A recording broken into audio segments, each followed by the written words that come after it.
Welcome, here I've got LG Wing and I'm gonna show you how to activate image stabilization while recording a video at this device. So let's start by tapping on the camera button here to open it, and for now we are in the standard photo mode.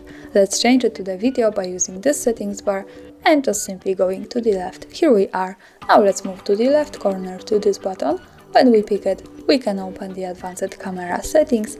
In the video mode we have the video settings at the first place, and here we have the steady recording option. So by using this button we can easily turn on image stabilization or turn off as we need, like that.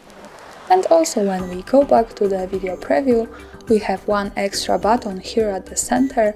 By just one tap here we can turn on steady camera, and another tap to turn it off, so this is the quickest access to it.